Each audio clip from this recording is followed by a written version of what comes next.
Terima kasih pemirsa Anda terus setia bersama dengan kami di Resep Ilahi dan masih bahas tentang narkoba. Pemirsa, siapa yang tidak ingin bahagia? Itu adalah satu pencapaian dalam hidup dunia yang kemudian sama-sama kita upayakan. Tapi jangan sampai kita putus asa sehingga memilih jalan pintas dengan menggunakan narkoba secara ilegal. Ini yang harus kemudian kita tahan begitu ya. Nah, menahan diri itu bagian dari meningkatkan keimanan juga seperti yang dijelaskan oleh dokter sejak segmen awal tadi begitu. Yang paling bisa menahan kita dari narkoba adalah tingkat keimanan kita, kepribadian kita, dan kepercayaan kita kepada Tuhan Yang Maha Esa. Nah, dokter, ini kita juga jadi mau tahu dokter, kalau misalnya ada rekan-rekan kita yang mungkin juga sudah pernah kenal dengan narkoba, apakah bisa mereka merehabilitasi dirinya sendiri agar bisa putus dari narkoba tersebut? Ya, harusnya bisa, Irma. Ya, harusnya bisa.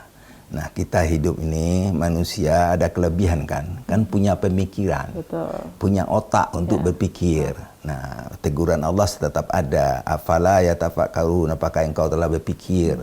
Nah, kita sudah sering menguraikan ya 3 bentuk pemikiran, kognitif, kalbu, dan nafsu.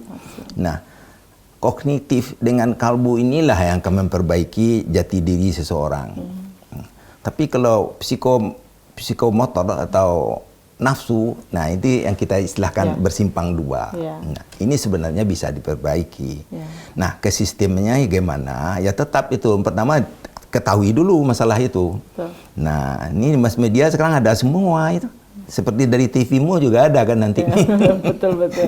Ya, ketahuilah dampak-dampak buruknya, kemudian berupaya untuk memperbaiki diri. Ya.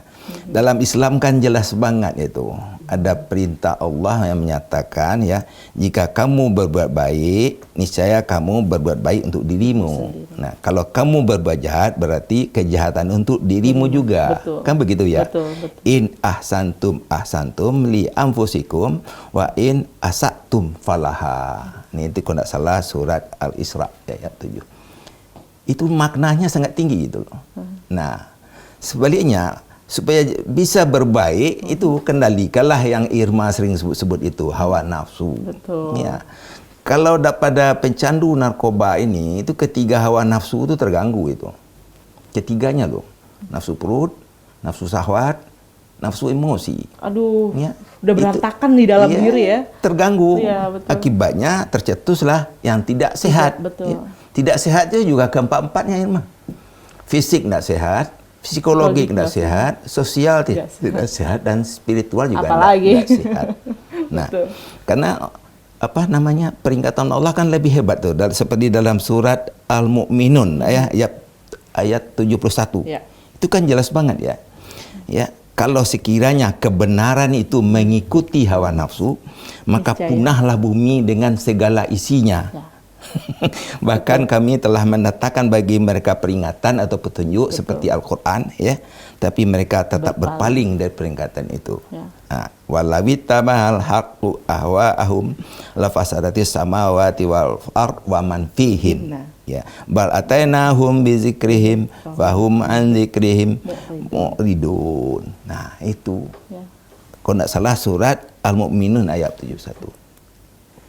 Rusaklah apa yang permukaan bumi dan pada isinya, berarti rusaklah kehidupannya, juga rusak jati dirinya. Nah, inilah akibat narkoba ya dalam pandangan agama kita. Dalam agama kita itu tidak mungkin ya diizinkan, dibolehkan, dihalalkan orang mengkonsumsi narkoba. Jadi jangan menunggu nanti sampai ada keputusan ulama gitu ya yang membolehkan narkoba, itu nggak mungkin karena sudah banyak ayat yang memberikan peringatan tersebut. Tidak mungkin ada fatwa itu ya. Fatwa.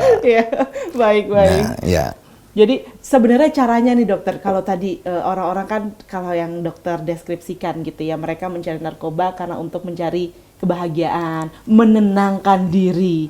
Cara lain dokter, agar kita tidak ke narkoba tapi kita bisa tetap juga merasa tenang, kita juga tetap bisa berbahagia. Apa resepnya?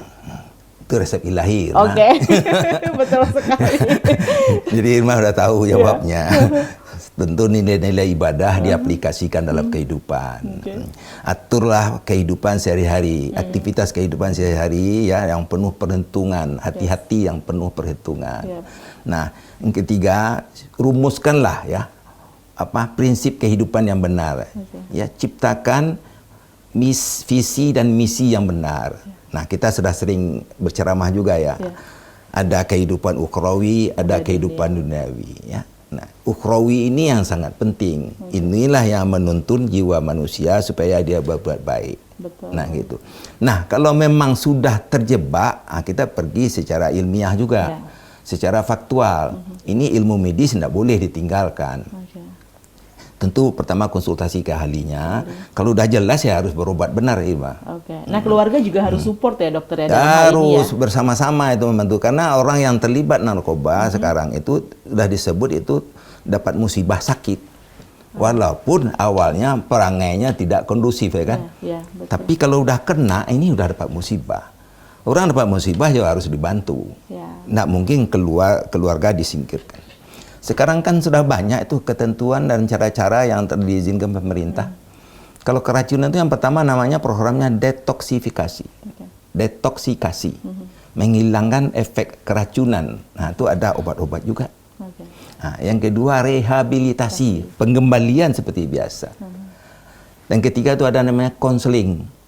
Ya, wawancara medik yang diberi petunjuk terus orang ini. Nah, akibatnya apa? Untuk pengobatan orang kecanduan narkoba atau narkotika tadi tidak bisa sekadar orang medis. Harus terlibat keluarga yang terdekat, juga terlibat alim ulama. Nah, alim ulama yang pada ormas-ormas yang Islam itu harusnya mereka turun ya. Seperti MUI. Nah, kami di MUI juga telah merumuskan itu tentang seperti fatwa gitu. Langkah-langkah apa yang perlu dimiliki oleh masyarakat seandainya keluarganya itu terlibat narkoba. Jadi sekarang jangan takut lagi, jangan kemudian malah meninggalkan, tapi harus membangun bekerja sama, saling support ya dokter ya, agar kehidupan yang lebih baik bisa digapai segera. Terima kasih dokter. Tapi Irma, ada penyakit satu lagi yang perlu ingat. Orang narkoba itu juga terlibat masalah hukum. Iya betul. Ditangkap. Tambah lagi penyakit yang kedua. Nah, perlu lagi resep ilahi. Jadi inilah yang harus diketahui, semuanya ini serba mendatangkan masalah. Jadi jangan menganggap ketika kita mengkonsumsi narkoba yang datang adalah kebahagiaan, ketenangan. Sebaliknya pemirsa, justru yang datang nanti adalah kerusakan, permasalahan, dan lain sebagainya. Ya pemirsa, jangan sampai kemudian kita berpikir dengan kita mengkonsumsi narkoba, kita akan mendapatkan kebahagiaan dan juga ketenangan. Sebaliknya, justru kita akan mendapatkan keburukan dan juga berbagai permasalahan. Terima kasih dokter sudah mengingatkan kita dan memberikan wawasan kepada kita semua. Semoga ini bermanfaat pemirsa. Dan terima kasih juga untuk pemirsa telah menyaksikan program ini. Terus saksikan program-program televisi Muhammadiyah yang lainnya agar tetap bisa menggapai sehat walafiat pastinya ya. Mulai dari pemikiran kita untuk kehidupan yang lebih baik lagi. Sampai jumpa. Assalamualaikum warahmatullahi wabarakatuh. Waalaikumsalam warahmatullahi wabarakatuh.